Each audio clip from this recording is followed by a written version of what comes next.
اب رخ کرتے ہیں حافظ آباد کا، جہاں سے ہمارے نمائندے محمد ایوب کی رپورٹ کے مطابق حافظ آباد میں خواتین گروہ کے ہاتھوں درجنوں افراد کے لوٹنے کا انکشاف ہوا ہے۔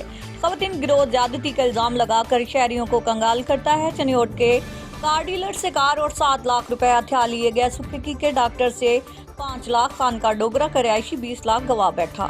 پولیس نے مقدمات درج کر لیے۔ پولیس سارے گینگ کو گرفتار کرنے میں ناکام دکھائی دیتی ہے۔ حکومت کی جانب سے جہاں خواتین کے تحفظ کے لیے قانون سازی کی جا رہی ہے، وہیں اس قانون کا غلط استعمال کرنے والے بھی متحرک ہو گئے ہیں۔ خواتین بلیک میلنگ کرنے والے گروہ شہریوں کو ورغلا کر زیادتی کے الزامات لگا کر کنگال کرنے لگی۔ حافظ آباد کے نوائی علاقے سکھیکی منڈی میں خواتین گروہ عرصہ دراز سے شہریوں کو لوٹ رہی ہیں۔ خواتین گروہ نے چنیوٹ کے تاجر کو گاڑی کے لین دین کے لیے گھر بلایا، زیادتی کا الزام لگا کر کار اور نقدی 7 لاکھ لوٹ لیے۔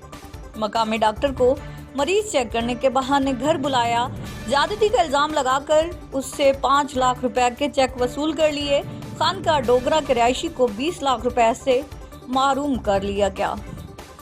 گروہ کے خلاف مقدمات درج کر لیے گئے ہیں، لیکن ملزمان کی گرفتاری عمل میں نہیں لائی جا سکی۔